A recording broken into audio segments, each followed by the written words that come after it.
का इलाका जो है ये नोटोरियस है इन्फिल्ट्रेशन के लिए। वहाँ की टोपोग्राफी, वहाँ के घने जंगल, ऊंची नीची पहाड़ियाँ, वहाँ पे छुपने की जगह और पुअर विजिबिलिटी, सारी की सारी जो है उसके वो मदद देती है इन्फिल्ट्रेटर्स को, टेररिस्ट को। उसी का फ़ायदा उठा रहा है आईएसआई और पाकिस्तान की आर्मी, और बड़े पैमाने पर वहाँ टेररिस्ट को भेज रहा है। और एक जॉइंट ऑपरेशन में हमारे 3 जवान जो है वो मारे गए हैं और 3 जवान जख्मी हुए हैं। ये साफ तौर पे पाकिस्तान की और आईएसआई की साजिश है। और अभी समय आ गया है कि हम उनके जितने भी टेररिस्ट ट्रेनिंग कैंप्स हैं अक्रॉस द बॉर्डर, जिनके लोकेशन हमको कोऑर्डिनेट मालूम है, उनको बर्बाद करें।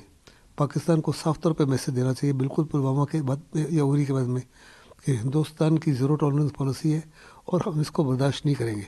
और अगर इसको हमने बर्दाश्त किया तो आने वाले समय में जैसे जैसे इलेक्शन पास में आ रही हैं, इस माफ़ी की साजिश पाकिस्तान की तरफ से और बढ़ेगी और इस माफ़ी के हमले और बढ़ेंगे। इसलिए बड़ा लाजमी है कि अभी ऑफेंसिव डिफेंस अख्तियार किया जाए। हमको अक्रॉस द बॉर्डर जाकर या from with in the border, हमारे पास बड़े सारे मीन्स हैं जो आज अवेलेबल है हिंदुस्तान के पास में, उनको ख़त्म करने के लिए। सर, ये जो अटैक हुआ है, ये पुलवामा में भी जो अटैक हुआ था जवानों पे, वो उनके व्हीकल्स पे हुए थे। यहाँ भी 2 व्हीकल्स को निशाना बनाया गया है, तब जाके ये 3 जवान शहीद हुए हैं और 3 घायल। पुलवामा में तो खैर एक व्हीकल के जो कॉन्वॉय थे उसके अंदर एक गाड़ी ने आके अटैक किया, जिसमें बहुत बड़े पैमाने पर एक्सप्लोजिव लोडेड थे। कहा जा रहा था कम से कम बहुत बड़े पैमाने पर थे, 40-50 केजी, और उसमें 40 जवान मारे गए थे। ये उतना बड़ा हादसा तो नहीं है, लेकिन इसको बड़ा सीरियसली लेना चाहिए, बिल्कुल उसी तरह जैसे हमने पुलवामा को लिया था।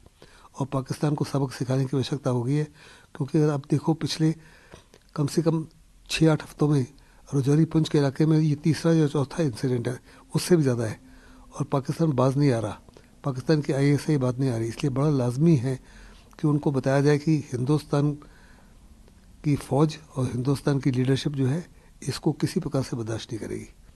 और अगर इसको बर्दाश्त किया इस समय, जैसे कि मैंने कहा 2024 की इलेक्शन नज़दीक आ रही है, तो मोदी जी की क्रेडिबिलिटी के ऊपर बहुत बड़ा असर पड़ेगा।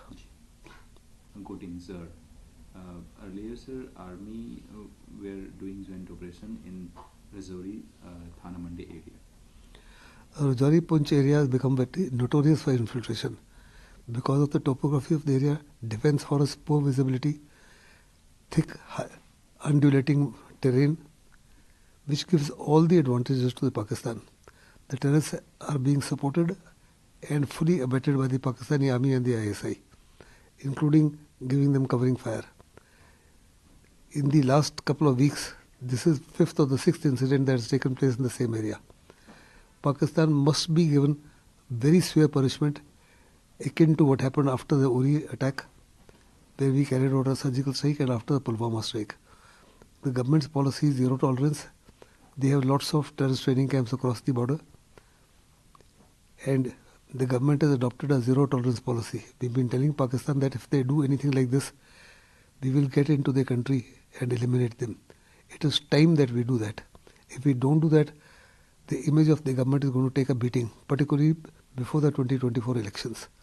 It's absolutely essential and imperative that the government acts very decisively and gives the direction to the armed forces to do what is necessary to take out the Pakistanis.